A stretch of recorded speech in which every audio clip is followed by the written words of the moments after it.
নমস্কার বন্ধুরা, আজকে আমার রেসিপি রসবড়া। এই রসবড়া আমি কিরকম করে বানাই তোমরা দেখে নাও। এই রসবড়ার জন্য আমি 1 বাটি বিউলির ডাল নিয়েছি।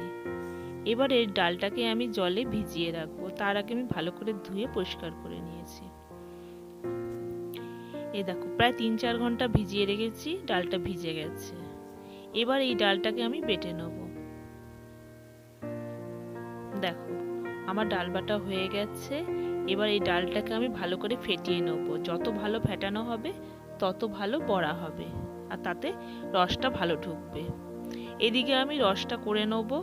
সেই জন্য একটা কড়া বসিয়ে দিয়েছি, তাতে 4 কাপ জল দিলাম। এবার একটা তেজপাতা আর কটা এলাচ দিয়ে দিলাম। তাতে 1 কাপ চিনি দিলাম আর হাফ কাপ খেজুরের গুড় দিলাম। দিয়ে ভালো করে নেড়ে নিয়ে ফুটতে দেবো।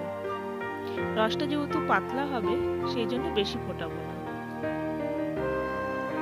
দেখো, ফুটে উঠেছে, আমার রসটা তৈরি হয়ে গেছে। এইদিকে দেখো, ডালটা ফাটিয়ে নিয়েছি ভালো করে। ডালটা আমার ফাটানো হয়ে গেছে। এবার আমি বড়া করে নেব। এই জন্য গ্যাসে আমি কড়া বসিয়ে দিয়েছি, তেলটা গরম হয়ে গেছে। এবার বড়াগুলো ভেজে নেব। আমার চ্যানেলটা যদি ভালো লাগে তাহলে লাইক, শেয়ার অ্যান্ড সাবস্ক্রাইব করে দেবেন।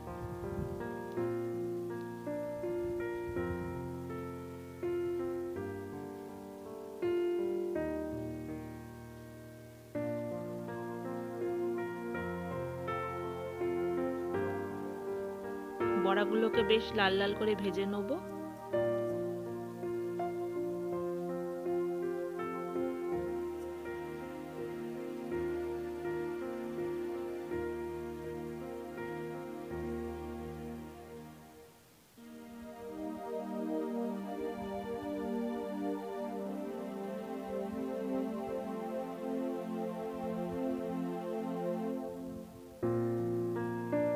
দেখো, বড়াগুলো বেশ লাল লাল করে ভাজা হয়ে এসছে।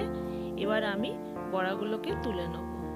তুলে নিয়েই গরম রসের মধ্যে দিয়ে দেবো। এইভাবে সবকটা আমি ভেজে নেব। দেখো, আমার রস বড়া তৈরি হয়ে গেছে। রসটা টেনে নিয়ে বড়াগুলো কেমন